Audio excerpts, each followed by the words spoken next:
This is NTV.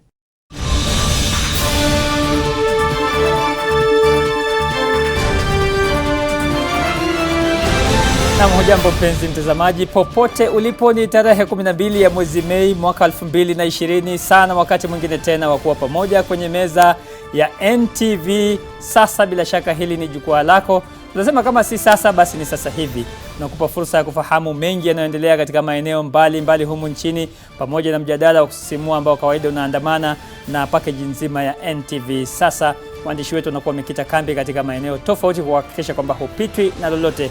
Kabla ya yote hayo mtazamaji, tuangalie tu jinsi ulimwengu unavyoendelea kukabiliana na janga la corona. Maambukizi yamefikia wapi mpaka sasa? Kwa haraka kufikia sasa hivi zaidi ya watu milioni 4.2 wameambukizwa virusi vya corona. Vifo ambavyo vimetokana na ugonjwa huu ambao ulianzia katika mji wa Wuhan nchini China mwezi Disemba mwaka uliopita imefikia zaidi ya watu 287,000, na jambo ambalo linatupa matumaini zaidi ni kwamba zaidi ya watu 1.5 wamepona ugonjwa huu wa corona na kuruhusiwa kwenda nyumbani. Hapa nchini Kenya maambukizi yamefikia 700 baada ya kufika miezi miwili. Yaani ni 700 tangu kisa cha kwanza kuripotiwa hapa nchini. Watu ambao wamepona sasa wamefikia 251. Vifo ni 33 kumradhi, na tayari zaidi ya vipimo 1032 vimefanywa na vipimo hivyo vinaendelea. Pamoja na hayo mpenzi mtazamaji, leo katika mazungumzo yetu hapa NTV jioni tunaangazia yale yaliyoshuhudiwa jana katika ikulu ya Nairobi. Rais Uhuru Kenyatta akiwa kinara wa chama cha Jubilee aliidhinisha mabadiliko katika uongozi wa Seneti. Na hilo bila shaka limezua mtitigo ndani ya chama hicho ambacho tayari kilikuwa kimeisha kumbwa na dhuruba katika siku za huko nyuma. Na swali kuu ambalo tunakuuliza leo, je, ni Jubilee inaelekea wapi kutoka sasa? Nini utakuwa mustakabali wa Jubilee kwenda mbele? Tutakuwa na wadau ambao tutakuwa nazungumza nao hapa studioni. Senator Samson Cherargei kutoka kaunti ya Nandi atakuwa anajiunga nasi kupitia Zoom, na vile vile tutakuwa na kiongozi mpya ambaye amechaguliwa kushikilia wadhifa kushikilia wadhifa wa kiongozi wa wengi katika bunge la Seneti, Senator Samuel Pogisho. Tutakuwa vile vile tunajiunga naye hapa studioni. Nitakuwa naye Martin Olo ambaye ni wakili na mchanganuzi wa masuala ya kisiasa. Lakini hata kabla ya kuingia upande huo wa pili, tuangalie waandishi wetu wanafuatilia nini, wako wapi. Tunajiunga moja kwa moja na Kevin Mutai katika kaunti ya Mombasa, kaunti 001. Kevin, shajara ya pwani inakaa vipi? Naam, hakika mtazamaji, kuna mengi ambayo yanatarajiwa ama yanaendelea katika eneo zima la pwani, na kwanza kabisa hapa Mombasa masaa machache yaliyopita ni kwamba kuna kesi moja kule mahakamani kuhusu madai ya ubadhirifu wa pesa katika halmashauri ya bandari ya Mombasa, na hii leo tulimwona mkewe afisa mkuu anayesimamia sekta ya afya katika KPA aliweza kufikishwa mahakamani, Jacinta Wambugu, kwa madai ya kuweza kutumia kampuni yake na mzee wake ili kuweza kufuja zaidi ya shilingi milioni 200, na kwa hakika ameweza kuachiliwa kwa dhamana ya shilingi milioni 2, huku kesi hiyo ikitarajiwa kusikizwa tena tarehe 26 mwezi huu.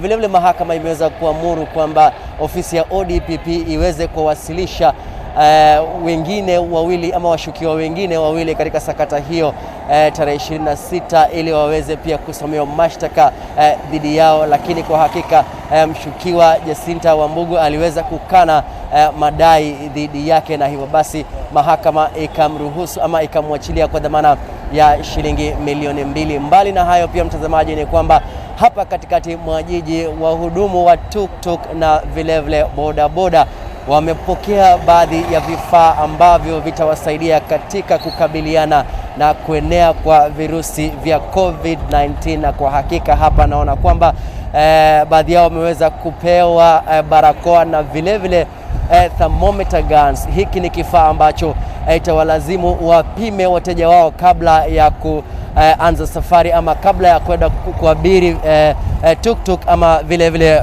bodaboda. Lakini kwa kifupi tu acha nitangamane naye mmoja wa mwenyekiti wa tuktuk hapa katikati mwa jiji. Kwanza kabisa jitambulishe kwa majina, waitwa nani, alafu tueleze vifaa hivi vitakusaidia vipi?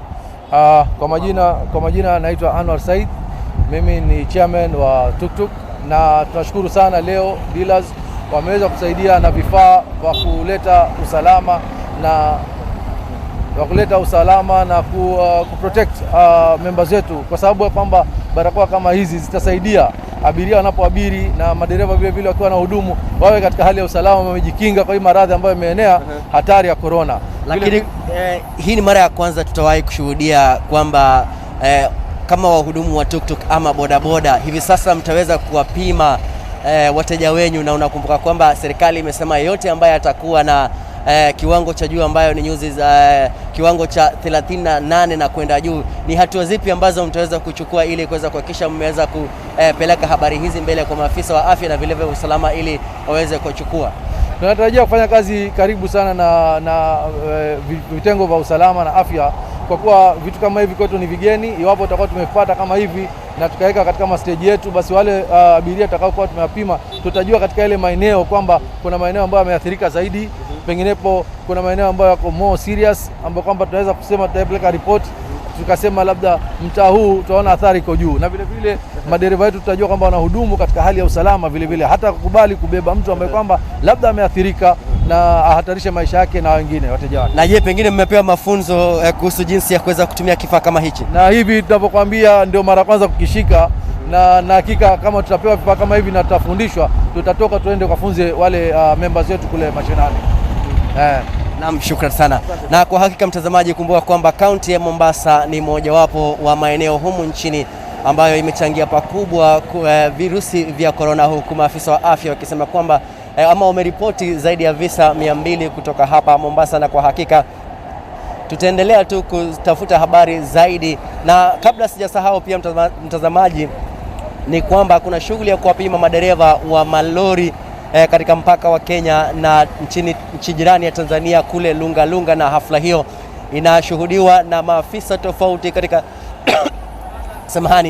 katika serikali ya kitaifa na vile vile serikali ya kaunti ya Kwale. Naarifiwa kwamba maafisa wa usalama wakiongozwa na katibu msaidizi katika wizara ya usalama wa ndani na vile vile gavana wa kaunti ya Kwale, gavana Salim Mvurya, wote wameenda katika mpaka huo. Hii ni baada ya hiyo jana, kumbuka wizara ya afya ilisema kwamba tishio kubwa ambayo hivi sasa inaendelea kushuhudiwa ni madereva ambao wanazidi kufanya shughuli yao humu nchini, na hiyo jana tulishuhudia kwamba visa 9 viliripotiwa katika mpaka kule Kajiado, na hivyo basi maafisa wa afya wanachukua hatua tofauti ama mbalimbali ili kuweza kukabiliana na swala hilo. Na vile vile mtazamaji, hii leo tunaarifiwa kwamba maafisa wa usalama katika ukanda wa Pwani vile vile wamezuru eneo la Tana River, kaunti ya Tana River.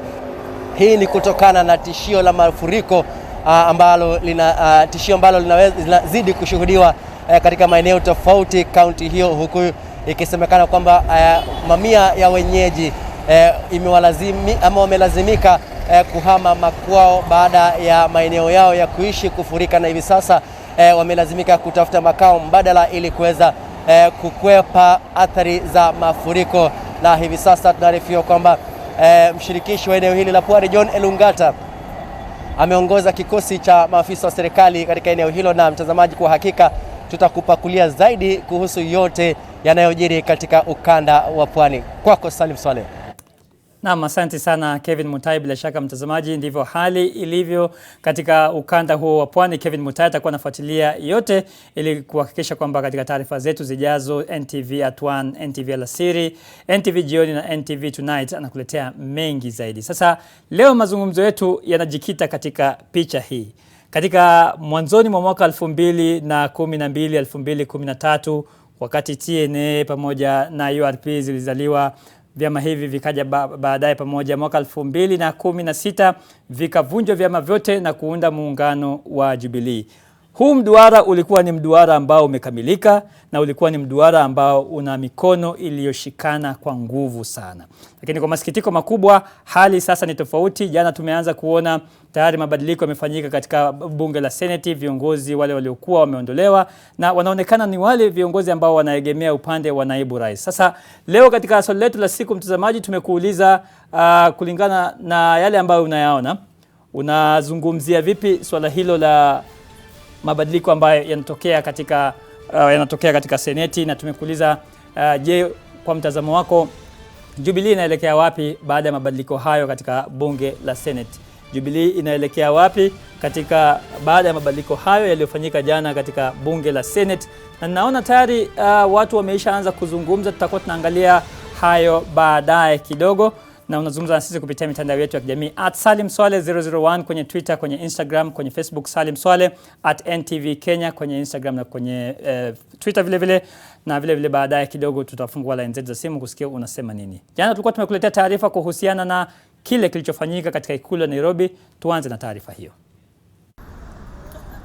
Hayawi hatimaye huwa kwa seneta wa Elgeyo Marakwet Kipchumba Murkomen na mwenzake wa Nakuru Keheka Kemani ndio kwanza kumekucha. Kabla ya uchaguzi mkuu wa mwaka 2017, siasa ziliwapa uso wa tabasamu, lakini sasa siasa zimewapa kisogo na mgongo. Members of the press. Katika kikao na wanahabari jioni hii, wawili hao walimsuta Rais Uhuru Kenyatta kwa kuandaa kikao na baadhi ya maseneta kuwatimua, huku wakishikilia kilichotendeka hakikuwa halali. State House is not Jubilee Party headquarters. State House is a place of honor. It's a place that welcomes all political parties. It's a symbol of national unity, not parochial divisive politics. We read actually in the media that there had been a meeting purportedly of Jubilee senators at State House, and that they purported to have replaced leadership in the Senate. Kwa mujibu wao, wakati mkutano wa ikulu ukiendelea, walikuwa na kikao kidijitali na maseneta 22 wa Jubilee. Kwa hivyo, haiwezekani Rais Uhuru Kenyatta alipata idadi inayohitajika. We cannot lead our country through forgery. Please don't forge signatures of our colleagues. They have said no, let the no be no. Jubilee senators are 34. We can add the one for PDR to 35. So at a minimum, they should have had 18 senators to do what they purport to have done. They had 11. Taarifa kutoka ikulu iliyotolewa na msemaji wa Rais Kanzedena ilisema Murkomen na Keheka wametimuliwa kutoka nafasi zao baada ya kikao kilichosimamiwa na Rais Uhuru Kenyatta, na nafasi zao kupewa maseneta Samuel Pogisio wa KANU na Irungu Kang'ata. We will proceed to perform our responsibilities and duties with honor that was bestowed upon us by the people of Kenya and the fellow senators of Jubilee. Aidha, maseneta hao wanaoegemea upande wa Ruto wanamtaka Rais Uhuru Kenyatta kujipanga kisawasawa, kwani wanaamini kuwa vita hivi ambavyo amejitosa hata shinda. If you were to compare the day with our political life, we are just at 8 o'clock in the morning. We have a long way. I think politically we want to wish the president well because it's at 4 o'clock, maybe approaching 5. Spika wa bunge la Seneti Kenneth Lusaka sasa anatarajiwa kutoa taarifa ya hali halisi ya mambo Jumanne hii, huku akiwa tegemeo la mwisho kwa wawili hawa wanaotegemea kubakia katika nyadhifa zao. Kennedy Muredhi, NTV. Na asante sana Kennedy Muredhi. Bila shaka mtazamaji, na hivi tunavyozungumza vikao vya bunge la Seneti vinaendelea na maseneta wanaendelea kujadili masuala kadha wa kadha. Spika wa bunge hilo anatarajiwa kutoa kauli yake wakati wote kutoka sasa. Kama unavyoona ndio hali ilivyo katika bunge hilo, na pindi spika atakapokuwa anatoa kauli yake kuhusiana na mabadiliko hayo ndani ya chama cha Jubilee, tutakuletea hayo na mengine mengi mubashara hapa ndani ya NTV sasa. Kama nilivyokueleza, tuna wageni. Kwa upande mmoja hapa tayari ninaye wakili Martin Olo ambaye tayari amefika studioni. Asante sana kwa kufika. Ni mchanganuzi wa masuala ya kisiasa na vile vile mtaalamu wa masuala ya sheria. Kwa upande mwingine kutoka kaunti ya Nandi ninaye Senator Samson Cherargei, seneta wa kaunti hiyo. Senator, kama unanisikia, asante sana kwa kujiunga na NTV sasa. Tunashukuru sana. Asante ndugu yangu Salim kwa kunipatia na fursa hii kuwa na nyinyi. Asante sana. Vile vile baadaye kidogo tutakuwa tunajiunga na kiongozi mpya wa wengi katika bunge la Seneti, ndugu Seneta Samuel Pogisio, ambaye tutakuwa pia vile tunajiunga naye baadaye kidogo. Lakini kwa haraka tu, Seneta Cherargei, mabadiliko yaliyofanyika jana katika bunge la Seneti au tangazo hilo, wewe umelichukuliaje? Asante Salim, nimesikia hapo ukisema kuna kiongozi ya walio wengi ambaye ni senator wa West Pokot. Si hivyo, kama nikulete kwa ile up to speed, party tribunal limeshatoa uamuzi kuwa hakuna muungano wa chama ya Jubilee na KANU. Hiyo inamaanisha kisheria tuko na kiongozi ya walio wengi ambaye ni senator wa Elgeyo Marakwet Kipchumba Murkomen na kiranja wetu wa majority ambaye ni Senator wa Nakuru, Senator Susan Kihiga. Nataka nikuambia kwamba yale ambayo yalitendeka jana si halali, ni illegal, ambaye haikufuata sheria. Ukiona katika Senate Standing Order number 19 na number 20 kuna taratibu fulani ambao inatakana kufuatwa ili kufanya mabadiliko katika kamati ama katika uongozi wa upande wa walio wengi. Nafikiri tunapoongea sasa hayo mabadiliko hayajafanyika kwa sababu hata hawa ambao walikutana Ikulu hawakufika ile kiwango ambayo inatakikana, na unatakana kujua seneti iko na wabunge 35. Tuko na wabunge maseneta 35 wa Jubilee. Wala ambao walienda kule Ikulu ni chini ya maseneta 11. Inamaanisha na sisi maseneta 22, ukiona hata tumepiga sahihi. Lakini Senator Cherargei, tayari Ikulu imesema kwamba kulikuwa na maseneta 20 ambao walihudhuria kikao hicho. Unasema Ikulu imedanganya? Nafikiri hayo ni yakaya ya Bunwasi, kwa sababu hawajatoa listi, hawajatoa watu ambao wamespika sahihi. Kwa maneno mengine Senator, unasema Rais Uhuru Kenyatta amedanganya? Unajua wale ambao labda mtu wa picha hakuwa amefika, ama wale watu walikuwa wameenda kunywa chai na mandazi, kwa sababu mkutano huo haukufuata utaratibu wa chama, au kufuata utaratibu wa kisheria, au kufuata utaratibu wa sheria zote na standing orders za Senate. So mtu yeyote ambaye anasema kulikuwa na maseneta 20 ambao walielekea Ikulu, si kweli, ni uongo, kwa sababu kama maseneta 22 ambao tulikutana kupitia mtandao ama digital platform, tumeshaweka sahihi 22. Ukifanya hesabu yako kutoka 35 ambao ni maseneta wa Jubilee, utapata hesabu kamili. So ambao wanasema, na kama wanataka kusema ukweli, mbona wasitoe list? Mbona wasitoe watu ambao walisign? Mbona wasifuate sheria? Mbona wanataka kufanya ni kama ni uchawi fulani ambao wanataka kufanya kinyume? Why are they doing it in secret? Unajua Kiswahili ni ngumu kidogo. Mbona wanafanya kwa ile kujificha? Kama wangekuwa wanafuata sheria. Na nafikiri hata umeona Party Tribunal yenyewe imetoa uamuzi leo asubuhi kusema yale mabadiliko haijafuata sheria. So inamaanisha watu wataki kufuata sheria, wafuate sheria, kwa sababu uongozi wa Jubilee katika bunge la Seneti haijabadilika na haitabadilika. Asante, shikilia pumzi hiyo, manake haya mazungumzo ndo kwanza mkoko umealika maua na mambo yanaonekana ni moto sana. Martin, haya yote kwa maneno mafupi sana unayatathmini vipi? Unajua kinachofanyika hapa, na labda kiongozi Senator Cherargei na egea upande ambao labda hauelewi kile kinachofanyika, kwa sababu mabadiliko katika vyama, mabadiliko katika uongozi ni mambo ambayo hufanyika wakati wote. Akisema kwamba hayajafanyika na hayatafanyika, nafikiri hapo hajaketi mahali ambapo siasa zipo. Siasa ni mabadiliko kila wakati.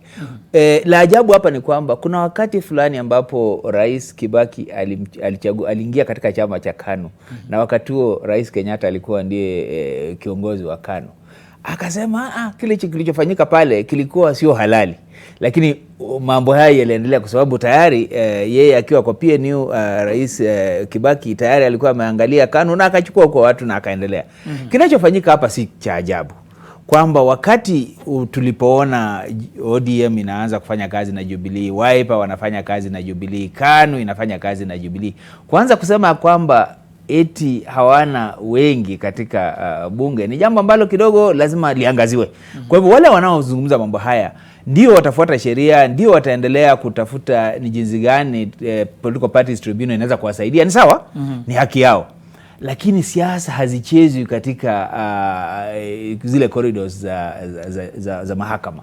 Siasa zinachezwa katika uwanja wa siasa, na tunachokiona hapa ni kwamba Rais Kenyatta ameamua kwamba atacheza siasa. Senator Cherargei anasema kwamba ile kamati ambayo inasikiza malalamishi katika ngazi za vyama vya siasa imetoa tamko. Mimi mwenyewe sijaona tamko lenyewe, lakini anasema imetoa tamko na kubatilisha maamuzi ambayo yalifanyika jana katika Ikulu. Hiyo tribunal lina haki gani kisheria ya kubatilisha maamuzi kama? Sidhani imebatilisha, lakini imepewa malalamishi na ikasema kwamba madamu malalamishi haya yapo, basi wanapeana nafasi ya kuyasikiza. Kwa hivyo hata kama hakuna uamuzi umetolewa pale, ni kusema tu kwamba wamepokea na wamesema kwamba baadhi ya mambo ambayo yalifanyika jana yanahitaji kuzungumziwa katika ile tribunal. Kwa hivyo wale wanaofikiria kwamba wana la kutetea watakuja kutetea, na wale wanafikiria kwamba wameathirika watakuja kusema kwamba vijinsi gani wameathirika. Kwa hivyo bado kuna mazungumzo. Mambo bado. Nasikia Senator Murkomen sasa anazungumza katika bunge la Senate, tusikize anasema nini. It's my staff, and I know they have done tremendous job. They have loans, they have commitments to their families. This afternoon they are going to lose their jobs by a stroke of a political conmanship, Mr. Speaker. So I feel for them. And Mr. Speaker, I want to say this, that I want to thank them for their support. I will stand by them as a person. I have just started my political life. I have only been 8 years, actually 7 years in politics, Mr. Speaker. I believe this is just but the morning of our political careers. There will be a brighter future. I want to tell them that they should take heart. We will come back and come back big, Mr. Speaker, and they must be able to continue looking forward to that great future. Lastly, Mr. Speaker, I wish during this time of coronavirus that our focus, Mr. Speaker, we were told not even 15 people should meet. Yet we are told that about 20 people met in State House to plot out to remove Murkomen. Mr. Speaker, if the only agenda for our party, Jubilee, has been wrangles from 2018 up to now, not focusing on delivery of services, if the greatest achievement of the President of Kenya is to demonstrate to the people of this country that I have removed my majority leader, I'm a big man. Mr. Speaker, the President is already a big man. I am just but a son of a squatter, born and brought up in Embobut.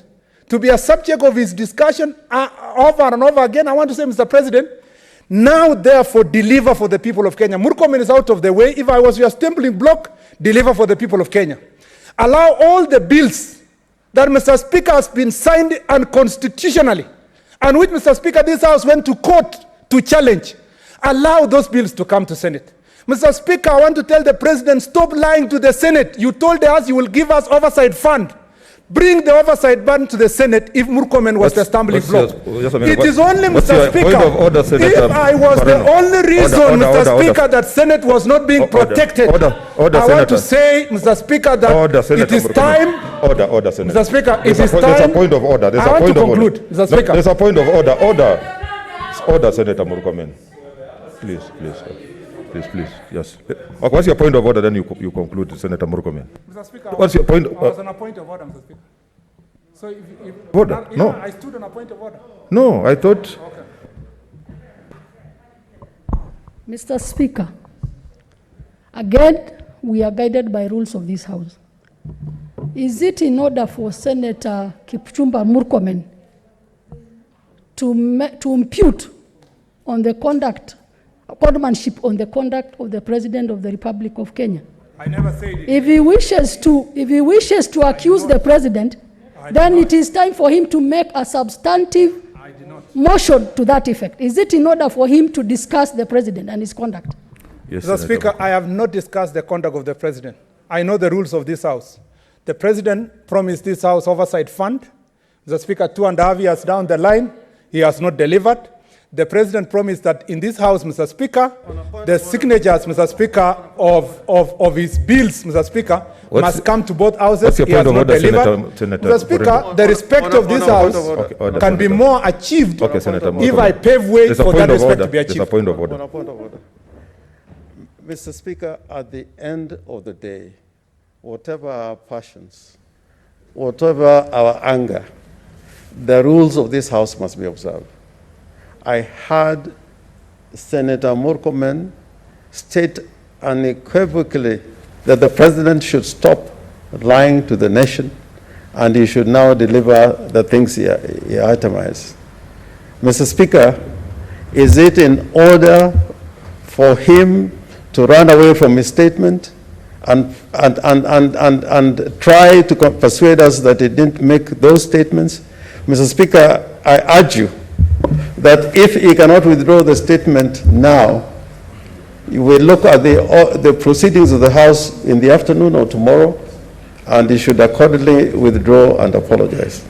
Mr. Speaker, I didn't say the president lied. Senator Murkomen, just yes. To inform you, Standing Order 96, contents of speeches, neither the personal conduct of the president nor the conduct of the speaker or any judge nor the judicial conduct of any other person performing judicial functions, nor any contact of the head of state or government or the representative in Kenya of any friendly country, or the conduct of the holder of an office whose removal from such office is dependent upon a decision of the Senate shall be referred to adversely, except upon a specific substantive motion of which at least 3 days notice has been given. So I think thank you, Mr. Speaker. I am aware of the standing order. I am very clear in my debate. I am within the debating rules. I just want to conclude by saying this, that I hope, Mr. Speaker, by removing me and Senator Susan Kihika, and procedurally and illegally and unconstitutionally, it will improve the relationship between this House and the National Assembly. It will also improve, Mr. Speaker, the executive promises to this House. Then I hope, Mr. Speaker, the President will not sign any other bill that, Mr. Speaker, concerns counties that doesn't come through this House. Mr. Speaker, I will remain focused on the rule of law, on the things that affect Kenyans, on defending the people of Elgeyo Marakwet, whom I am so grateful that they elected a son of a squatter to come to this House. And Mr. Speaker, to my adversaries, I want to tell them, you can celebrate, you can cheer, you can be happy. I will be coming back, and coming back big. And Mr. Speaker, with all those remarks, I just want to say this. I know you will say the conduct of the Speaker is being put in doubt. You are my friend. I've known you for long. You've been a DC in my place. I knew you when you were governor.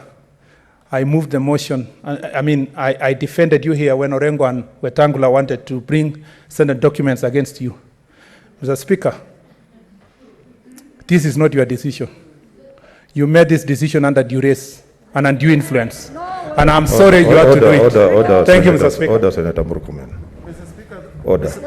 On a point of order, those remarks about the Speaker, and I've been in this House many years, and I've had wars with speakers. I've had a war with Kaparo, Senator Kaparo, but never in the history of my life in Parliament would I address the Speaker in the manner in which you have been addressed. Mr. Speaker, if Mr. Murkomen, Senator Murkomen, wants to proceed to be part of this House, he should have no alternative but withdraw those remarks that he has made about you personally. Because when you sit on that chair, the person, Ken Lusaka, is not the equivalent of the Speaker of the Senate. He cannot undermine the authority of your office. So, Mr. Speaker, I demand that he withdraws and apologizes. And by the way, Mr. Speaker, we are going to speak on this issue since the other side has responded. We are also going to speak on this issue, the legality of the decision and whatever they also been doing. We are going to address those issues. And I hope this continues in the afternoon. Senator Linturi. Thank you, Mr. Speaker, for giving me this opportunity to weigh in to this matter. Mr. Speaker, some 12 years ago, or thereabout, there was once a great man that I personally miss, who happens to come from your area. Mr. Speaker, that time, this country was faced with serious problems. And Mr. Speaker, At that particular time, because and the opportunity, courtesy of the people of the Wegembe South when I served them as a member of parliament, very weighty decisions were placed before him for determination. When I look around this house, I think it's only Senator Orengo and Mahmoud that was a member of parliament then. And Mr. Speaker, the question was what decision should have been made for the greater good of the country, or Honorable Senators, sorry to interrupt you. Naam, mtazamaji, bila shaka ni moto ambao unaendelea kuwaka, moto wa kisiasa katika bunge hilo la Senate. Kipchumba Murkomen ambaye alikuwa ni kiongozi wa wengi katika bunge la Seneti akipinga vikali kile ambacho kinaonekana kama ni mabadiliko ambayo yamefanyika katika uongozi wa Seneti katika bunge hilo la Senate. Tulikuwa tunamtarajia Samuel Pogisho tuzungumze naye, lakini naona kidogo bado tuna matatizo ya kiufundi, tunaendelea kumtafuta. Lakini hata hivyo ndivyo mambo yalivyo. Huu ni mjadala ambao unazungumzia mustakabali wa Jubilee. Tunakuuliza nini hasa mustakabali wa Jubilee baada ya sasa? Jubilee inaelekea wapi baada ya mpasuko hao ambao unaonekana sasa ni dhahiri? Senator Murkomen akitoa maneno makali zaidi dhidi ya utawala au dhidi ya serikali, hasa matamshi yake yakimwelekezea zaidi Rais Uhuru Kenyatta, akimtaja kwa jina na tuhuma nzito. Mpenzi mtazamaji, usiondoke hapo ulipo. Tunapata mapumziko mafupi, tukirudi mjadala utakuwa unaendelea hapa studioni.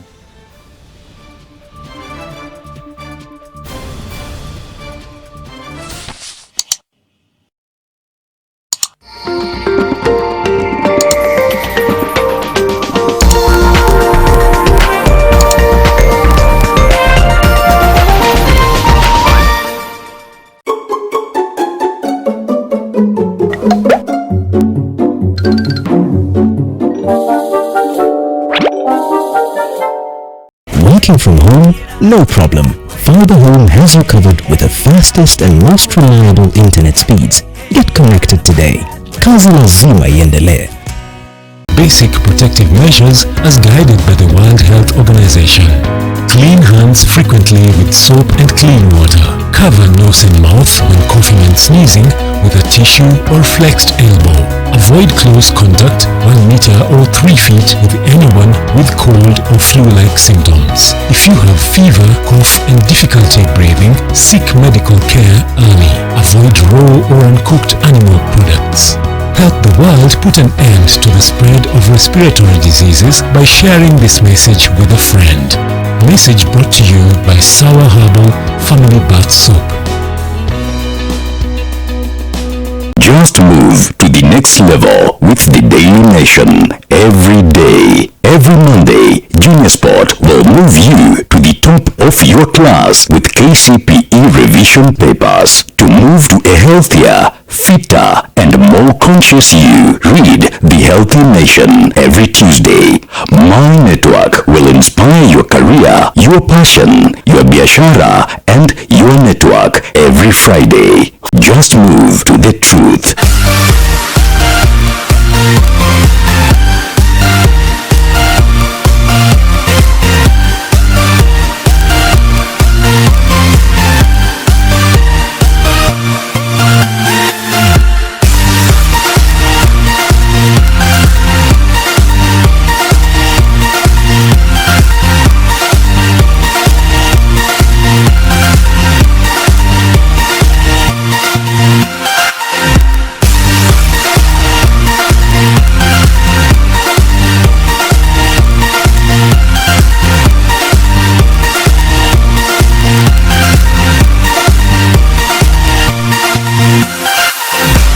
Mind-blowing music and entertainment. Just move to NTV.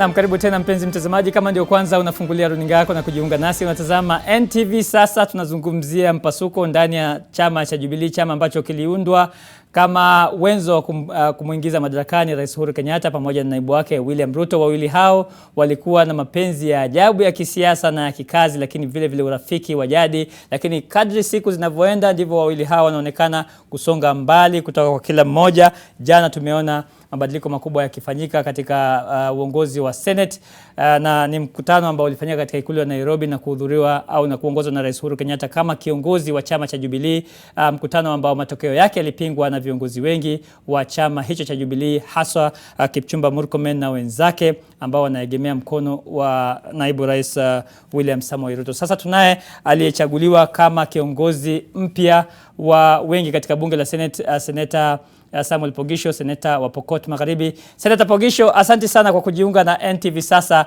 lakini kuteuliwa kwako bado hakukubaliki na baadhi ya wajumbe ndani ya chama cha Jubilee. Hilo linakupa hisia gani?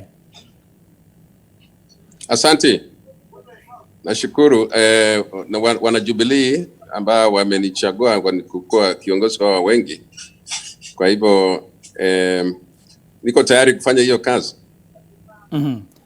Muda mfupi uliopita tumeona Senator Kipchumba Murkomen akitoa maneno makali kabisa. Anasema yale yaliyofanyika yalikuwa ni kinyume cha sheria, hamkufuata sheria, hamkuwa na idadi ya watu wa kutosha, maseneta wa kutosha kuidhinisha hilo. Je, kuna ukweli wowote katika hilo? Kwanza kile ambayo ya maana sana katika uongozi ni heshima. Heshima ndio inaonyesha kama wewe ni kiongozi wa aina gani, na kwa sababu vile aliongea, hata tukiona dunia yote ikiona kwamba hakuwa na heshima, na akiwa mbele ya speaker, na pia heshima akiwa akisema kuhusu ukubwa wake ambao ni viongozi wa nchi. Haya yote ni kuonyesha kwamba pengine ilikuwa imefika nafasi ya Mheshimiwa Murkomen kupeana nafasi hiyo, kwa sababu inakaa kama hata yeye mwenyewe angeweza kufanya hiyo kazi.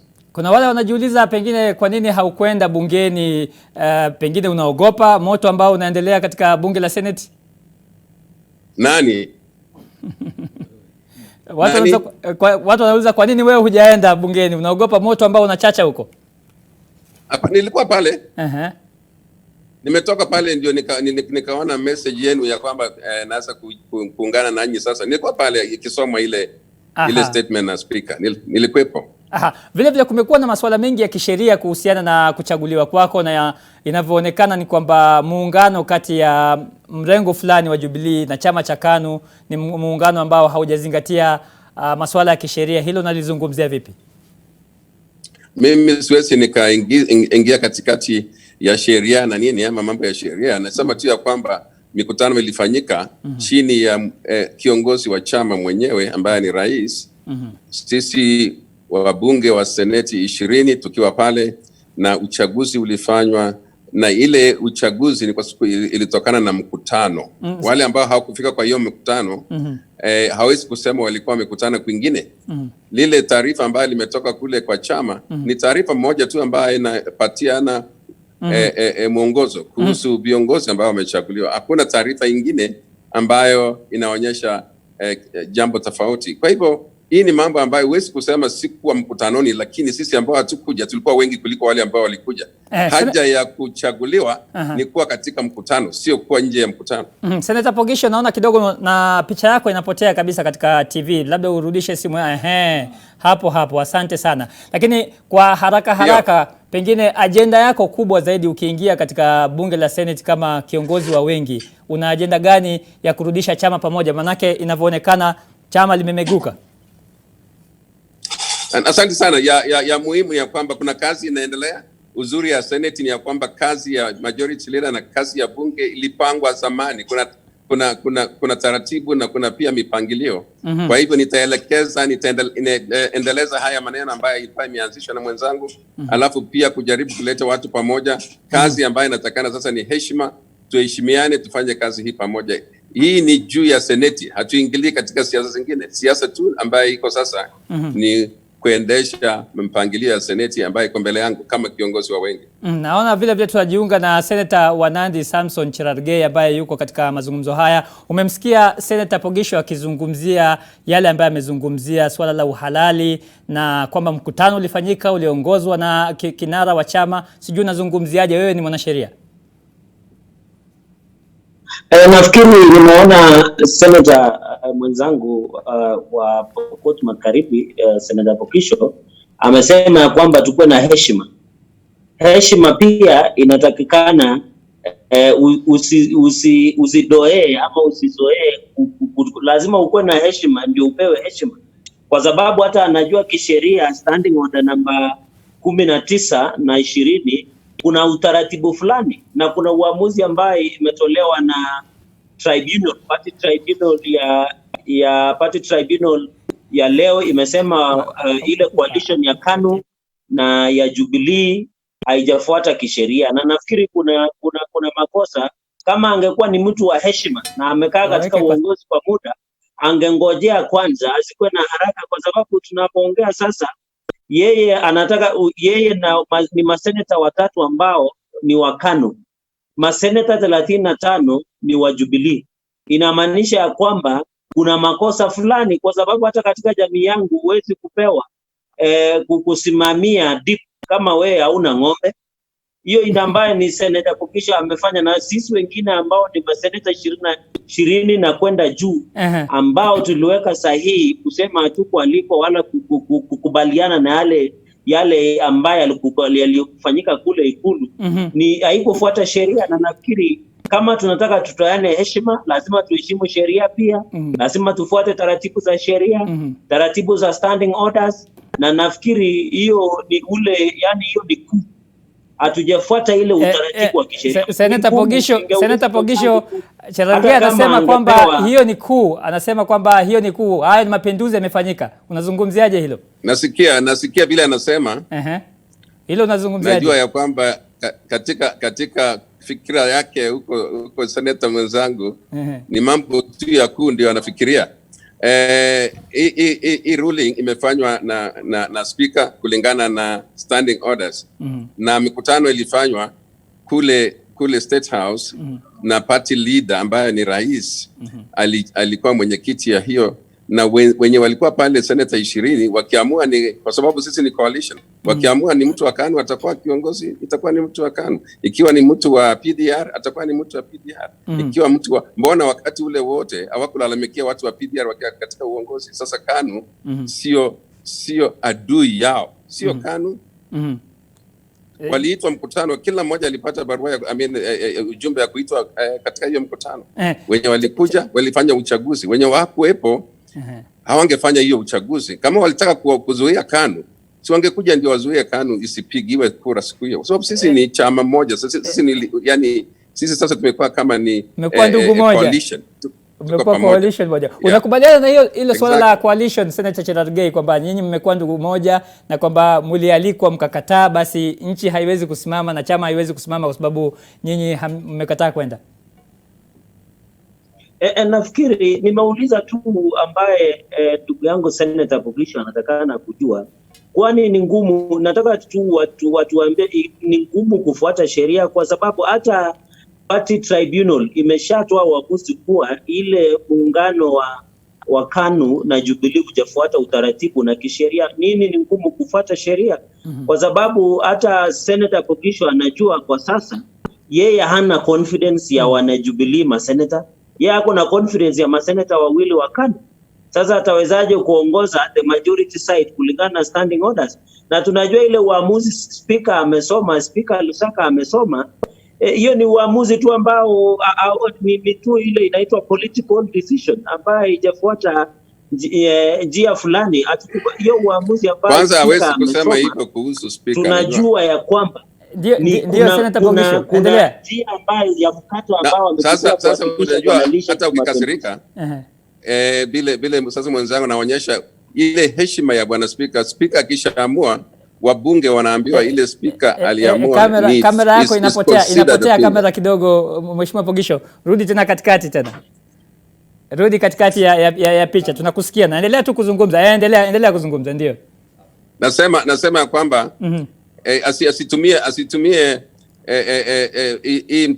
hii sasa hivi mali tupo katika television kushutumu speaker kwa ruling yake ama kwa uamuzi wake. Hiyo si sheria, hata yeye naye kumbe haifuati sheria. Hiyo si sheria. Anasema kwamba nafasi Swale. Endelea.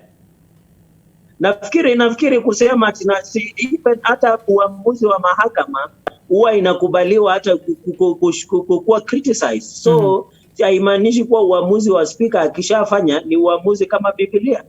Lazima kukuwe na ile positive criticism. Hata uamuzi wa mahakama huwa pia tunai-criticize. So nimesema ile uamuzi ambayo imetolewa imehalalisha ile ambaye ya kutofuata sheria, ile illegality, ile ya kutofuata sheria. Na nataka nimwambie ndugu yangu Senator Ogisho ambaye amekuwa na uzoefu mkubwa wa uongozi, angekuwa hata na heshima, kwa sababu hii ni kama kusherekea wakati mtu amekufa.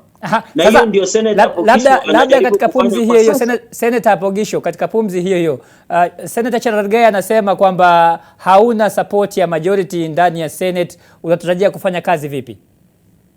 Lakini hebu tusikizane hapa. Mimi ningekuwaje leader majority kama sina confidence ya wale ambao walifanya uchaguzi? Watu 20 wakiidhinisha mtu, kwani mimi naweza kujisimamia mwenyewe kweli? Na confidence ni kitu ambacho tunajenga confidence, kwa sababu kusema kweli ilikuwa imefikia mahali ambapo upande wa uongozi wetu wa upande ya Jubilee ilikuwa imeanza kupotea mwelekeo. Kwa sababu kiongozi mwenyewe ambaye ni rafiki yangu na jirani yangu akisema tu kuhusu serikali alikuwa anasema kwa njia ambayo hata ungefikiria anasema kutoka upande wa opposition. Kwa hivyo tunasema inaweza kufikia mambo ambayo kasi ya leader of government business ambayo ni leader majority ni kuendeleza kazi za serikali, upande ya serikali, sio kuonekana kama unapinga mambo ya serikali. Wewe ndio kwanza na labda mwisho manake nataka tupate uchanganuzi wa fikra huru zaidi hapa studioni. Senator Cherargei, hili unaona kama limezidi kupanua wigo wa tofauti ambazo tumekuwa tukiziona katika siku za hivi karibuni kati ya Rais Uhuru Kenyatta na naibu wake? Kwa haraka. Na nafikiri kabla tu sijamalizia hiyo ni kuwa hakuna agenda ya serikali imeanguka katika bunge la Seneti. Senator Kipchumba Murkomen akiwa kiongozi yetu yule wengi. So nataka nimsihi ndugu yangu awache propaganda. Ya pili na ya mwisho, ile tofauti ambazo tunaona katika Jubilee, na nilimwambia Rais Chana kama niliona katika NTV taarifa kwa rais kama anaona iko haja ya kufuta wale wa ndani wa naibu wa rais katika cabinet, katika public service, katika bunge la taifa na la seneti, hakuna haja afanye kidogo, anaweza kusanya majina yote na wafute ndio arudi kusaidia kufanya ile kazi alipewa na raia. Kwa sababu hii mambo ya kuvutana na iliali wa Kenya wanapata shida mingi, kwa sababu legacy ya Jubilee tunapoongea ndugu yangu ni legacy tu ya kupigana katika chama ya Jubilee, hatujafanyia wa Kenya kazi. Asante Senator Ogisho. Anaweza amua kuwafuta wale wote na arudi kufanyia kazi wa Kenya. Asante sana Senator Ogisho. Kuna njama ya yani kwa maana kwamba wewe ulivyochaguliwa, hii ni njama ya kuwaondoa watu ambao wanamuunga mkono William Ruto?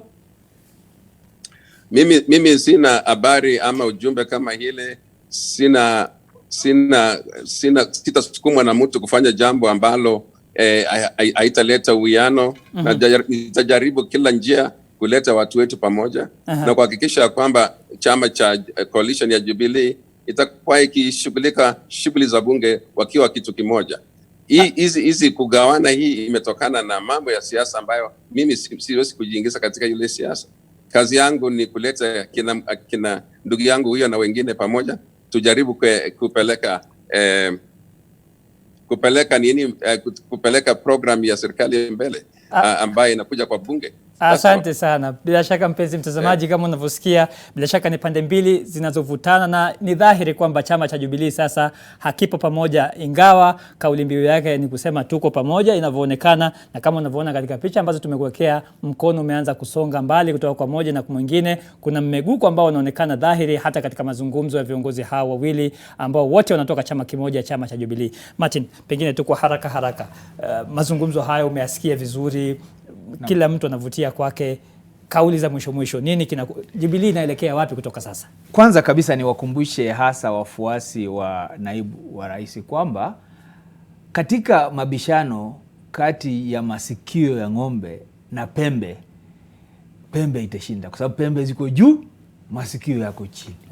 Kwa hivyo ukiwa unajua kwamba wewe ni mfugaji, na najua wao wanaelewa mambo ya ufugaji, pembe haziwezi kubishana na masikio, kwa sababu mara nyingi masikio itapoteza. Pili, ni ajabu kwamba kuna wakati rais mwenyewe alikuwa anasema, jamani tuache siasa tufanye maendeleo. Nao walikuwa wanaendelea na siasa, naye rais anasema tufanye. Sasa rais ameingia kwenye siasa, wanaanza kusema ni wakati wa COVID, sasa tusilete siasa. Wakati kulikuwa na mambo ya BBI, wanaambiwa kwamba tuende huko, wanasema BBI ni siasa za porojo nini. Wakasema hata rege imenyamaza. Kitu hawakujua kwamba rege haikuwa inaendelezwa tu kwenye platform za siasa. Rege ilikuwa imenyamaza, lakini inaendelea kule chini. Kile tunachosema hapa ni kwamba rais ameamua kwamba ni siasa. Na katika kupigana siasa kati ya rais na naibu wake, kwa wale ambao wanamuunga naibu wa rais mkono, kile wangemweleza vizuri kumshauri ni kwamba turudi chini, fuata ya rais, na nafasi yako ikifika pia utapata. Lakini watu wanasema kwamba mimi siwezi kukaa nikaona tayari mke wa pili anaingia katika boma na mke wa tatu pia anaingia katika boma, halafu mimi kama mke mkubwa nikanyamaza tu. Sasa ndio hivyo, ukitaka kupigana vita kati yako na mume wako ambao anawaleta hapa, kuwa tayari kwa mambo mawili: talaka ama kutii amri. Kama utaki kutii amri, kwa sababu wale ambao akina Mheshimiwa Samson Cherargei watakwambia kwamba tukaona handshake, huyo ni mke wa kwanza aliingia, tumekaa tumeona KANU imeingia, huyo ni mke wa pili, unangoja tu watatu na wanne, wanasema hapana. Ukiona mzee anatafuta mke wa pili, anatafuta watatu, jua kwamba ana matatizo ambayo ama ana njaa ambayo bado haijatoshelezwa kwa njia fulani. Lakini mzee anaweza kuwa pia ni mkorofi tu, sio kwamba hana kitu anakipata mwingine. Ni kweli, lakini kumbuka bado ni mzee. Kumbuka bado nafasi anayo ya kuoa mwingine na mwingine na mwingine. Kwa hivyo yeye ndiye nafasi, lakini mke hawezi kusema hata yeye anatafuta mume mwingine. Kwa kauli ya moja kwa moja bila hata ya kupiga kona huku na huku. Unaona kwenda mbele, kilichofanyika katika bunge la Senate ni mwanzo tu wa Jubilee kumeguka kabisa na kusambaratika. Kwa kweli Jubilee imekuwa imesambaratika kwa muda mrefu.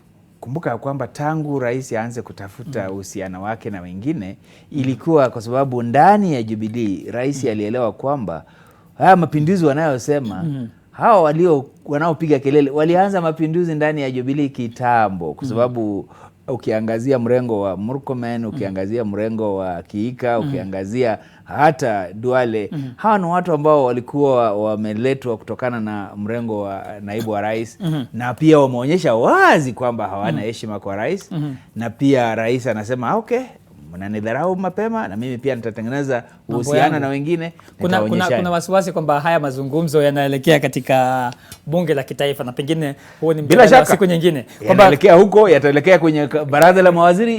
Gazeti la Taifa Leo limesema kwamba rais ameshusha bakora. Unadhani atashusha hilo bakora katika bunge la kitaifa? Bila shaka.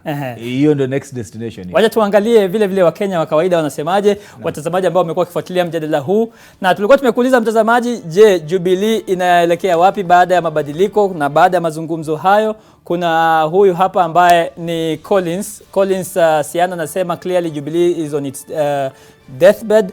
What we saw yesterday was the last kick of a donkey as youth. The president has been a good model till yesterday when he defied the party constitution, lost trust in him. Kuna huyu hapa ambaye ni Mike Kongo anasema aliye na macho haambiwi tazama, swala la kuwa pamoja halipo tena, labda swala mwafaka ni je, itagawanyika mara ngapi? Haya, swali hilo wenye siasa na wachambuzi watakuwa wanalijibu, na huyu hapa Charles Wera anasema Jubilee haipo tena kama chama, ni jina tu.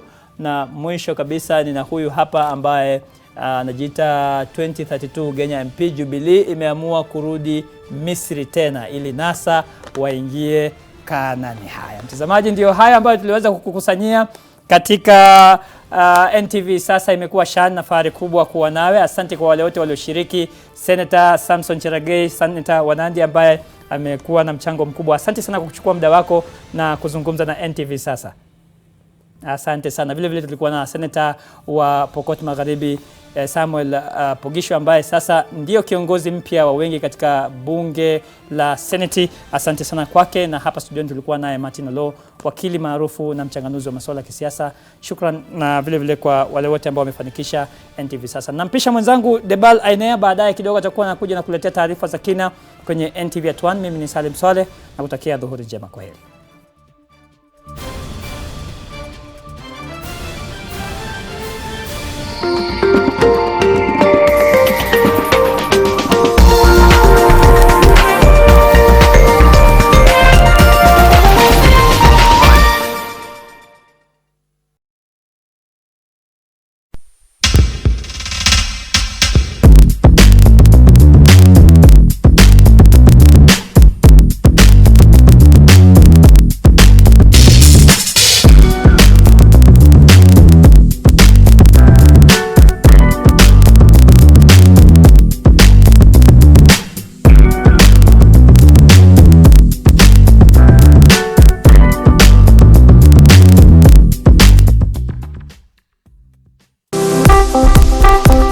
Digital disruption, cybersecurity, agile working, big data, artificial intelligence.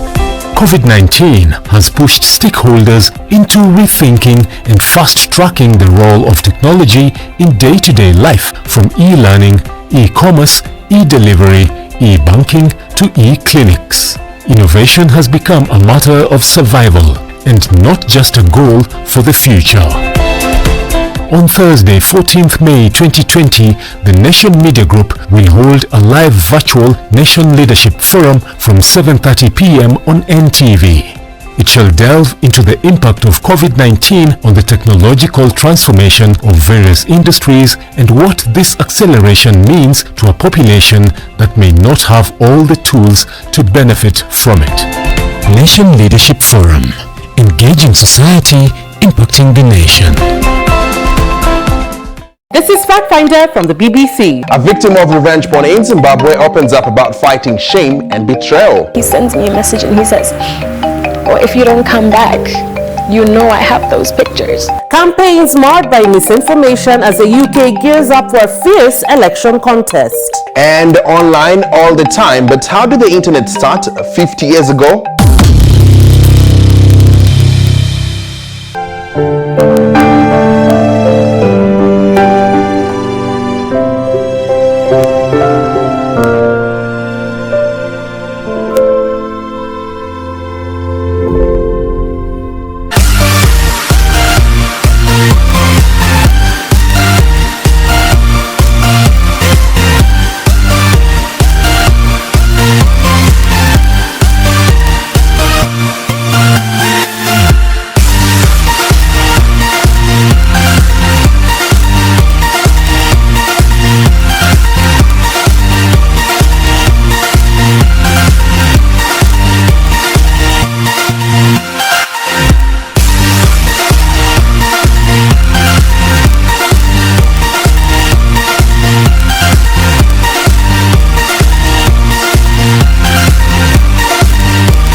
Mind-blowing music and entertainment. Just move to NTV. I'm leaving the country, Debbie, tonight. Please come with me too, Debbie. And where will I be meeting you? So why were you asking for an address then? To tell Rock our whereabouts? Is that it? Wasn't me. My cell phone is missing. Maybe stolen. I've had enough. Stop this already. You've already been good. When will you stop lying?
2 days. That is, if you're driving quite faster. If you're driving quite fast, I beg your pardon. And so the drivers are like saying that this is a very slow process, taking them up to 1 week to clear here the Namanga one border point, border stop. But they're also telling us that in the meantime, they're being forced, to extra expenses such as accommodation and food, but mingling with the locals here at the Namanga border stop, even as they wait for clearance. That remember that yesterday 9 of these truck drivers actually tested positive for COVID-19. What we know is that they have been transferred to the Kenyatta University Hospital that is in Nairobi, and they are being treated even as they wait for further tests to see whether they will recover or not. Right now, I want to call upon Frank. Frank, just come close. Frank Charles is a truck driver all the way from Dar es Salaam. Frank, umenieleza kwamba uliweza kufika hapa siku ya Alhamisi. Hebu tueleze tu shughuli ambayo imekuwa ikiendelea hapa Namanga, wewe kama dereva wa lori. Toka nimefika hapa, kwanza tulikuwa mpaka umefungwa kabisa. Tulikuwa tujua hata nini kinaendelea. Lakini baadaye tukaja kujua kwamba tunatakiwa kufanya vipimo ili tuweze kujulikana kama tuna maradhi ama la, ndipo tuendelee na safari. Imetuchukua muda mrefu kwa sababu ya hilo. Almost niseme kwamba labda hawakujiandaa vizuri mapema kabla hawajatoa maamuzi hayo na nini, lakini all in all ni kwamba tunashukuru kwamba tumechukua vipimo. Na kadhia kubwa iliyoko hapa kwa sasa ni kwamba madereva wengi wanachukua muda mrefu kuweza kuishi hapa. Sasa wanaishi hapa vipi? Kwa sababu kwa asilimia kubwa wanaishi guest. Je, guest kuko salama? Hakupo salama. Kuna hatihati kubwa kwanza ya ugonjwa kuweza kutambaa zaidi, kwa kuwa bado tunaendelea kutumia mazingira si mazingira salama ambayo tunayaishi. Sasa wajaribu kuangalia utaratibu mwingine uwezekanao kuweza kupata majibu haraka ya mtu na kumprotect yule mtu ili asiweze kupata, ndipo aweze kuvuka mpaka. Sababu napimwa bado nakwenda kulala guest. Je, guest kuko salama? No. Sasa hilo ni la kwanza. Lingine la pili, wanaopata madereva ni kitu kimoja, kwamba gharama zinakuwa juu sana za maisha. Kwa sababu anafika hapa anapoteza muda mrefu, na gharama aliyokuwa anapewa au pesa aliyokuwa anapewa ni ile ile, haibadiliki wala haiongezeki. Hilo la pili. La tatu, kinachokuja kuumiza zaidi ni vipimo. Kuna kipimo kimoja cha puani, kile kipimo kinaumiza sana. Sababu anachokoa mpaka apate anachokitaka, ndipo anaweza katoa kile kipimo kwa ajili ya kuhifadhi. Sasa ile inaumiza. Kuna mwingine anaondoka panalia kabisa. Mwingine kichwa kinauma siku nzima, lakini ndio hivyo, hatuna jinsi, tutafanyaje? Itabidi tukubaliana nayo hali halisi ili mradi tu kazi ziendelee. Hilo ndo changamoto kubwa tulionayo, na kikubwa ni hicho ambacho inabidi kwa kweli wakifanyie kazi kwa haraka hivi. Kabla nikuruhusu kuondoka, Frank, wewe kama Mtanzania, tunajua kwamba labda taifa imechukua labda hisia tofauti labda kidogo tu kuhusu usimamizi ama mikakati ambayo inawekwa kukabiliana na virusi vya corona. Wewe kama Mtanzania, unaona kama corona ama COVID-19 ni tishio kwa jamii na hasa kwa taifa?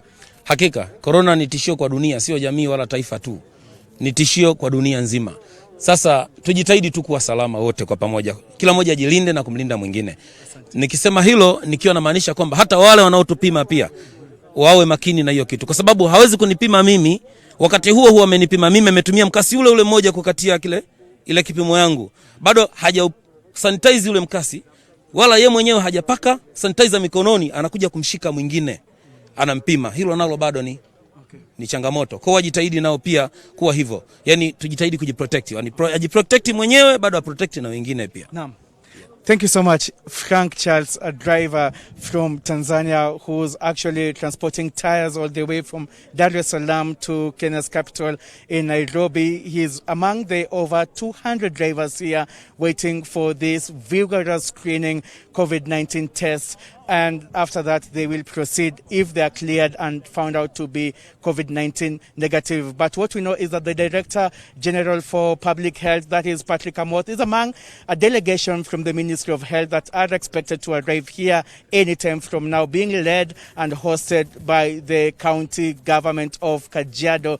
And this is an update that will, of course, be keeping you up to speed in our subsequent bulletin. But as it stands here at the Namanga One Point border stop is that truck drivers are undergoing that mandatory COVID-19 screening before being allowed into the Kenyan part of the country. Back to you, Dibal. Many thanks indeed, Seth Olale there. We shall be looking forward to you updating us later also in the day. Now, businesses linked to the tourism sector borrowed half of the loans disbursed by banks last month to mitigate against the effects of COVID-19. The Central Bank of Kenya has revealed that 17.59 billion shillings was released from banks' cash reserves in April as rescue loans for businesses amid the pandemic. Hotels and businesses seems to be getting the biggest hit from measures put in place to curb the spread of the disease, such as travel bans, with the sector borrowing 8.02 billion shillings in April. The agricultural sector came second with loans totaling 2.94 billion shillings, while the real estate sector borrowed 2.1 billion shillings. The CBK report presented before the Senate Ad Hoc Committee also reveals that various businesses, I should say, trading goods accessed 1.8 billion shillings, while manufacturers borrowed 1.29 billion shillings from the kitty. Kenyans laid off or reporting pay cuts and unpaid leaves also borrowed 593.7 million shillings.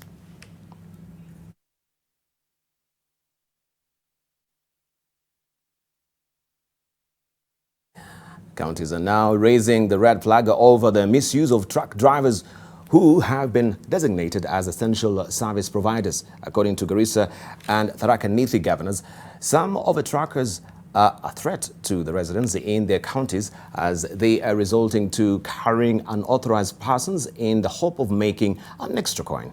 They now want decisive action taken against those caught doing so. As the threat being posed by the spread of the coronavirus in different parts of the country intensifies, counties are on high alert as they work to protect their residents from the pandemic.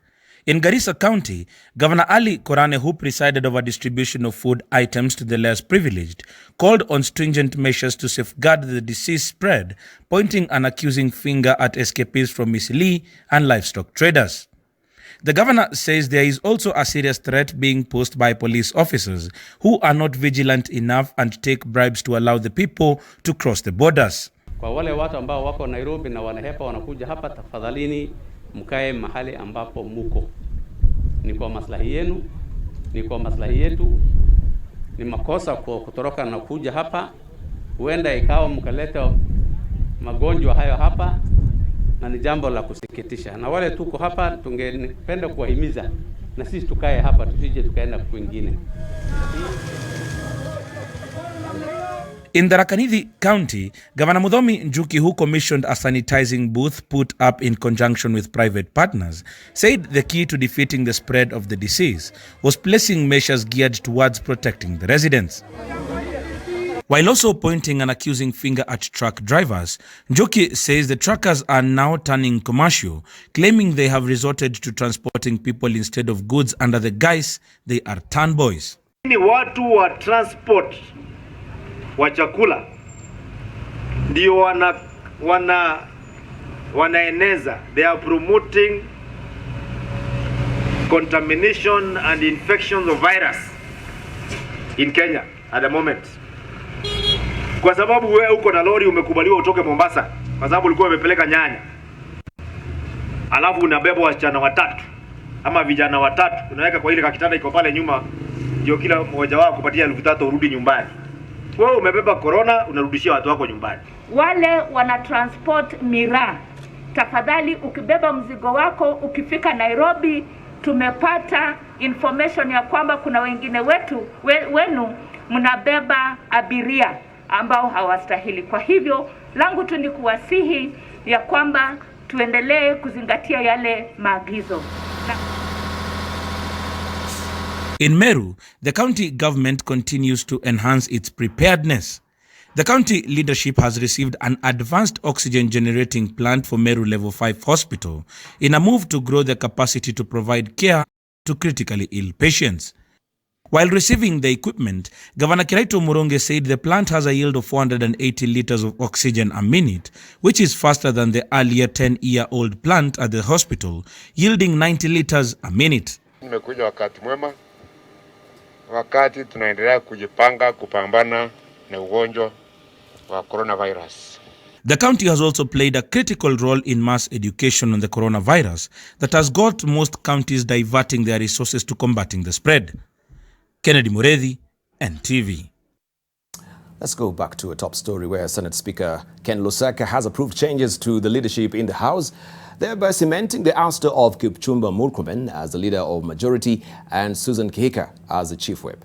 This upholds the appointment of Samuel Pogisio and Irungu Kangata to replace the duo respectively. The Speaker says he will give his considered reasoned decision at a later date. This after the Political Parties Dispute Tribunal issued interim orders stopping the Jubilee Party from executing its coalition agreement with KANU pending the conclusion of the case. Jubilee Deputy Secretary Caleb Kositani had earlier delivered protest letter to the Registrar of Political Parties, terming the deal null and void since it was not in line with the Jubilee Party Constitution and the Political Parties Act. According to Kositani, the National Executive Committee had not met and therefore it could not have sanctioned such action in absentia. Dated 11th May 2020, which is a record of the proceedings of the meeting together with resolutions, 2 duly signed list of senators who attended the above indicated meeting, 3 post-election coalition agreement between the Jubilee Party of Kenya and Kenya African National Union, 4 register of political parties certificates dated 8th of May 2020. The minutes show that 20 senators attended the meeting and resolved unanimously to 1, remove the current leader of majority, Senator Kipchumba Murkomen, in accordance with Standing Order 19.5. B, remove the current majority whip, Senator Susan Kihika, in accordance with Senate Standing Order 19.5. C, elect Senator Samuel Bogisho as Senate Majority Leader. D, elect Senator Irungu Kangata as Senate Majority Whip. E, elect Senator Haji Farhia Ali as Senate Deputy Majority Whip. I'm satisfied with the changes that the changes were made in accordance with Senate Standing Order 19.1, 2, 3, 40, 5, and 7, and meets the threshold required under Standing Order 19.5, there having been a majority of votes. Accordingly, I wish to communicate to the House that the majority has effected changes which shall now take effect as follows. Senate Majority Leader, Senator Samuel Bogisho. 2, Senate Minority Whip, Senator Irungu Kangata. 3, Senator Majority Whip, Senator Haji Farhia. For avoidance of doubt, Senator Aden Dulo Fatuma continues to be Senate Deputy Majority Leader as no change were made affecting the officer. I will make a reasoned ruling in due course. Now, this latest development raised serious debate in the House with the divisions in the Jubilee Party strongly playing out. Ousted leader of majority Senator Kipchumba Murkomen called out the Speaker for what he termed as endorsing an illegal approval, and he further said that the President Uhuru Kenyatta lied to the Senate, a matter that was met by criticism by other senators. If the greatest achievement of the President of Kenya is to demonstrate to the people of this country that I have removed my majority leader, I'm a big man. Mr. Speaker, the President is already a big man. I am just but a son of a squatter, born and brought up in Embo Boot. To be a subject of his discussion over and over again, I want to say, Mr. President, now therefore deliver for the people of Kenya. Murkomen is out of the way. If I was your stumbling block, deliver for the people of Kenya. Allow all the bills that, Mr. Speaker, has been signed unconstitutionally, and which, Mr. Speaker, this House went to court to challenge. Allow those bills to come to Senate. Mr. Speaker, I want to tell the President, stop lying to the Senate. You told us you will give us oversight fund. Bring the oversight fund to the Senate if Murkomen was the stumbling block. Is it in order for Senator Kipchumba Murkomen to impute on the conmanship on the conduct of the President of the Republic of Kenya? I never said it. If he wishes to accuse the President, then it is time for him to make a substantive motion to that effect. Is it? Whatever our passions, whatever our anger, the rules of this House must be observed. I heard Senator Murkomen state unequivocally that the President should stop lying to the nation and he should now deliver the things he itemized. Mr. Speaker, is it in order for him to run away from his statement and try to persuade us that he didn't make those statements. Mr. Speaker, I urge you that if he cannot withdraw the statement now, you will look at the proceedings of the House in the afternoon or tomorrow, and he should accordingly withdraw and apologize. Mr. Speaker, I didn't say the president lied. Trans Nzoia County government is set to start mass testing for COVID-19, a move the county says will help curb the spread of the disease. This comes after the county's regional laboratory was approved by the Ministry of Health to conduct the tests. Trans Nzoia Governor Patrick Kayemba says his government has already procured 100 test kits and is waiting for arrival of more kits to hasten mass testing of the residents. Kayemba further said that as a county, they are on high alert to nab and test Kenyans who use unofficial routes or pioneer routes from other counties to enter Trans Nzoia.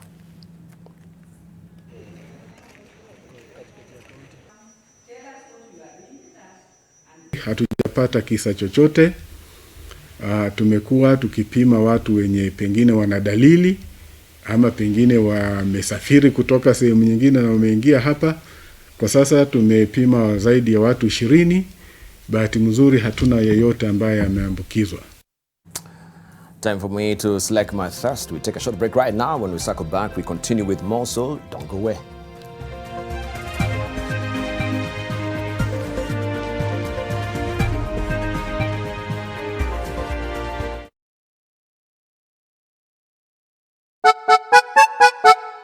Sonadol Extra imetengenezwa kwa njia spesheli kupambana haraka na maumivu ya kichwa, mwili na hata meno.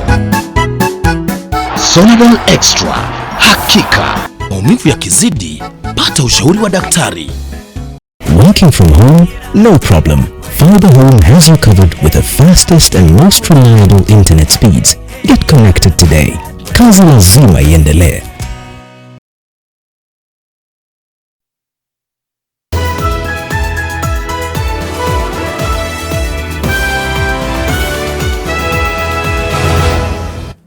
Welcome back. Kilifi Deputy Governor Gideon Saburi has resumed duty and attended his first public event after recovering from COVID-19. The DG, who has been the subject of harsh criticism after what was termed as reckless behavior for a person who had contracted the disease, was at the official opening of the Bamba Health Center's maternity and theatre wings. He lauded the efforts of the national and county governments in addressing the spread of the coronavirus disease. Saburi is still fighting charges in court, where he is accused of failing to self-quarantine even after contracting the disease and thereby exposing people to the disease and further causing some to get infected. Kwamba tutashikana pamoja ili tuhakikisha kwamba Kilifi inazidi kukaa bila ya virusi hivi vya corona, na ni jinsi gani tutakaa vizuri ili tuhakikisha kwamba hatuambukizi ama hatuambukizwi. Now, dozens of families in Baringo South have been rendered homeless after houses were swept away by raging floods, I should say. The displaced families now want the government to provide relief food and other basics. And farmers in Molo are counting losses following excessive rains in parts of the county in the last week, I should say. More than 600 houses have submerged in Baringo South after rivers Pakera and Molo burst their banks. Residents said the floods that started last week have spilled into the villages and marooned houses, schools and churches. The worst hit are Gambo and Salabani locations in Marigat, where more than 500 people have been displaced by floods. Affected families were putting up with relatives, while others were camping in Salabani, Kiserian, Ngambo, Rugas and other areas and were in need of humanitarian assistance such as foodstuffs and tents. Displaced families are starving and do not have shelter, mosquito nets, beddings, clothes and drugs. The flooding has also raised fears of disease. Hapa sio maji ya mto, ni bahari. Ilikuja usiku, watu wanatustukia tu maji imejaa na hakuna namna hata. Nimeathirika kabisa na maji. Hata nimekosa namna ya kutoa nyumba. Nyumba imekuwa bahari. Mimi naishi upande wa Albonyaki. Hapo yote imeathirika, mashamba imeenda. Hata hakuna namna ya kutoa hata mbuzi. We have lost now 5 schools. We want a team of experts to come in and assist us by evaluating what is really happening. It's like there is a lot of changes which is undergoing which is happening in Rift Valley, and we are now the victims of these things. So we can't do it. We cannot do anything at the moment. In Molo, food crops were swept downstream with fears of a possible food shortage if the downpour persists. Farmers at Kwadungu Estate are counting huge losses after the flood swept away their crops. Dozens of acres of farmland, mainly under maize, beans and potatoes, are underwater with the crops destroyed. Hii mahindi ndio tunategemea. Hakuna chakula kingine tunategemea, na hii ni nusu eka mzima imeng'olewa. Weatherman has predicted the rains will continue up to the end of June. Jacinta Wambugu, who is the KPA General Manager for Finance, Patrick Nyoike's wife, has been released on a cash bail of 2 million shillings after pleading not guilty to charges against her. Jacinta, who is also the CEO of Nyali Capital Limited, a company that he and others not before court allegedly used to swindle the parastatal over 215 million shillings. The court had that on diverse dates between 2014 and 2017. Patrick Nyoike, together with his wife and brother, used NCL company to accumulate wealth. The court has also directed the ODPP and the defense team to provide all the suspects involved in the case on the 26th of this month for the hearing of the matter and plea taking for 2 of the directors who have not appeared in court. And residents of Kedowa village in Kericho County have expressed concerns of a stench emanating from a quarry that is filled with rainwater. They claim that the over 50 deep and 100 meters wide pit makes it hard to drain the water that has allegedly caused some of them to develop difficulties in breathing. The owner of this parcel of land where this quarry sits says there is a stench that is rising from the waters that have filled up the pit, making it difficult for them to stay in their homes. Residents say that in the past, people and animals have fallen ill, and they fear that the foul smell could be as a result of such an incident. They're now appealing on the county government of Kericho to help them in draining the water so as to know what causes a peace-depriving smell. They further claimed that their plea to the local administration officers had fallen on deaf ears.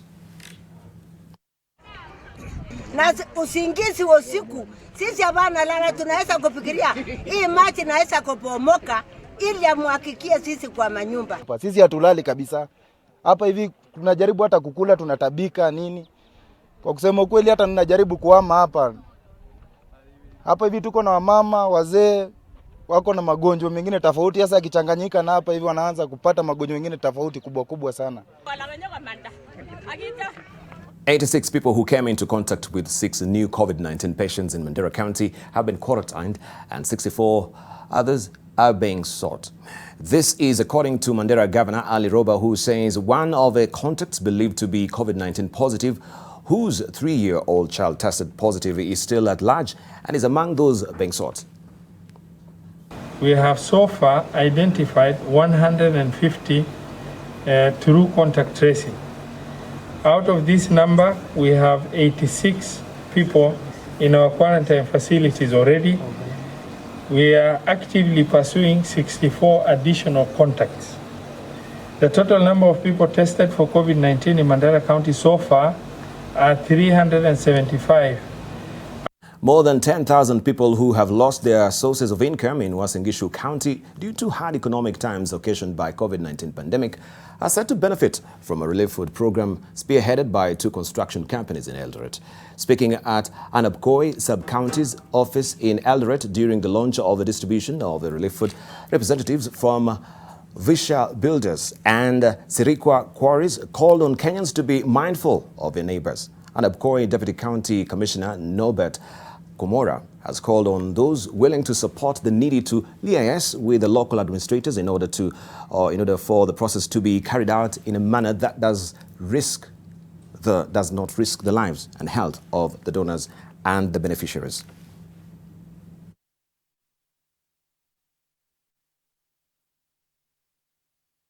Wamejitolea kukuja kutupea moyo, hata sasa tutasikia kumbe tuko na wenye wanatujali. The people are very affected because of the lose the job, and many people boda they already on.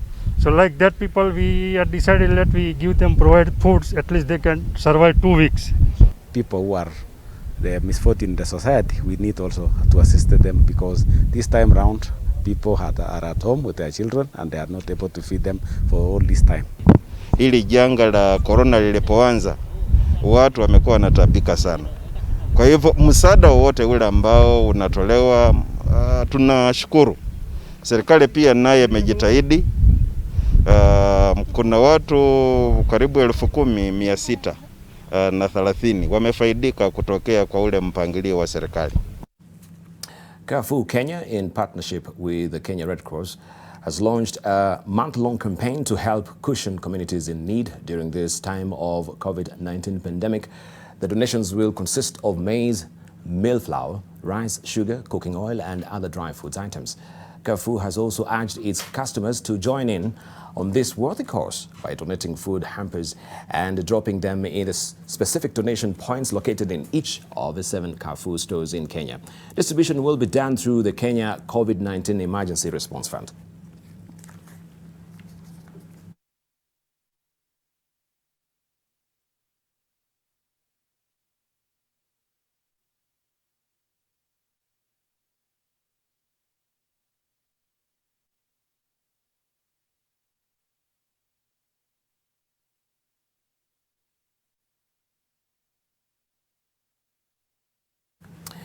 Migori County government is calling upon the World Bank to promptly disburse funds set to complete stalled projects in the county. The county says that pressure is mounting from traders who are accusing the county government of embezzling the funds meant for the projects, as the second phase of the county's facelift is yet to kick off. The World Bank's Kenya Urban Support Program was implemented in the county and was set out to develop new markets, improve road networks and connect water and sewage systems. Migori is among the 45 counties that has received a 28 billion shillings facility from the World Bank to support their development agenda for a period of 5 years.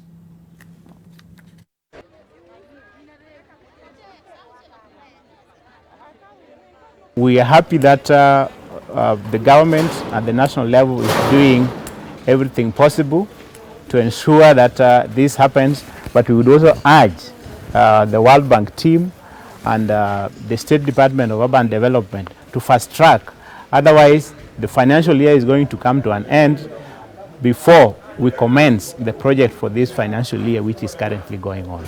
Barabara ikitengenezwa tutatolewa, tulishaambiwa tutatolewa hapa barabarani. Now, in a bid to help contribute to the fight against the coronavirus disease, the Beyond Zero initiative has donated an assortment of food and non-food items to the Nyumba Kumi Children's Home. Nyumbani should say Children's Home. The Children's Home is located in Karen and currently caters to 83 orphans. They also run a community-based program that helps 14,220 children, mostly from Nairobi's informal settlement. The donation to Nyumbani Children's Home is in line with the Beyond Zero second strategic framework that focuses on the promotion of good nutrition for children and advocates for their social inclusion among other key areas of intervention. This includes the prevention of HIV infection and maternal and child mortality.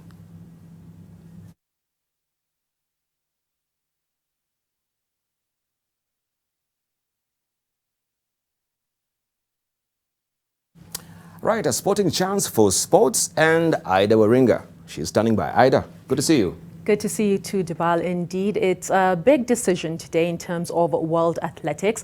It is expected to announce a new date for the Nairobi Athletics meeting, which is to be the first leg of the inaugural Continental Tour. Now, World Athletics postponed the meeting originally scheduled for May 2nd due to the COVID-19 pandemic. The announcement will be part of the rescheduled calendar for the last quarter of 2020. The World Athletics Continental Tour is an annual series of elite track and field competitions formed by the governing body in 2019. The tour forms the second tier of international one-day meetings after the Diamond League and will feature events removed from that Diamond League from 2020, most notably the 200 meters, 3,000 meters steeplechase and triple jump. Well, good news. The Italian government has confirmed that Serie A clubs will be allowed to start team training from May 18th in a boost for plans to resume the season. The clubs were allowed to resume training last Monday, but only on an individual basis while respecting social distancing rules. The Italian Football Federation had met with the government to discuss details for a return to group training as the country emerges from a 2-month coronavirus lockdown. Since return to training last week, Fiorentina and Sampdoria announced 10 positive COVID-19 tests, and it's presumed that such will be dealt with on a case-by-case basis. Serie A has been suspended since March 9th.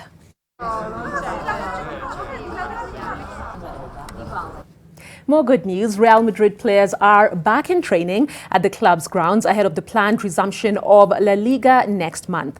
Madrid were one of the first clubs to go into quarantine after a basketball player tested positive for coronavirus. That was back in March 12th, the same day that La Liga suspended all competitive fixtures. Eden Hazard was among those in training, the Belgian returning after undergoing surgery on his right foot in the United States on March 5th.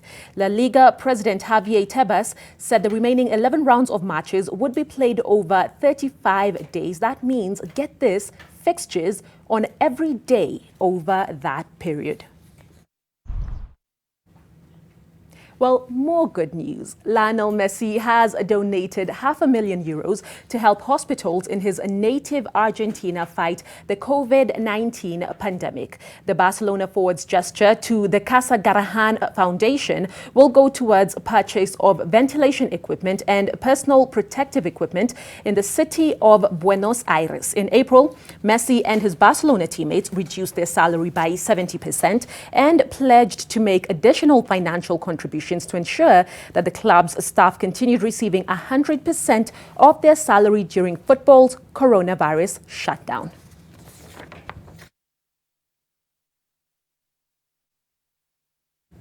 It's always a good feeling, Dibal, to actually bring some positive news during this coronavirus pandemic, and especially in the world of sports. It's back to you.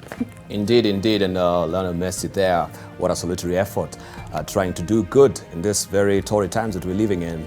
Ida, thank you very much for that. And of course, on behalf of Ida and I, thank you for your valued company. You've been watching NTV AT ONE.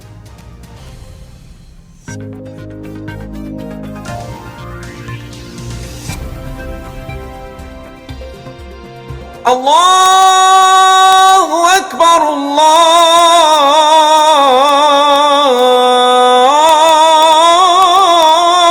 Akbar.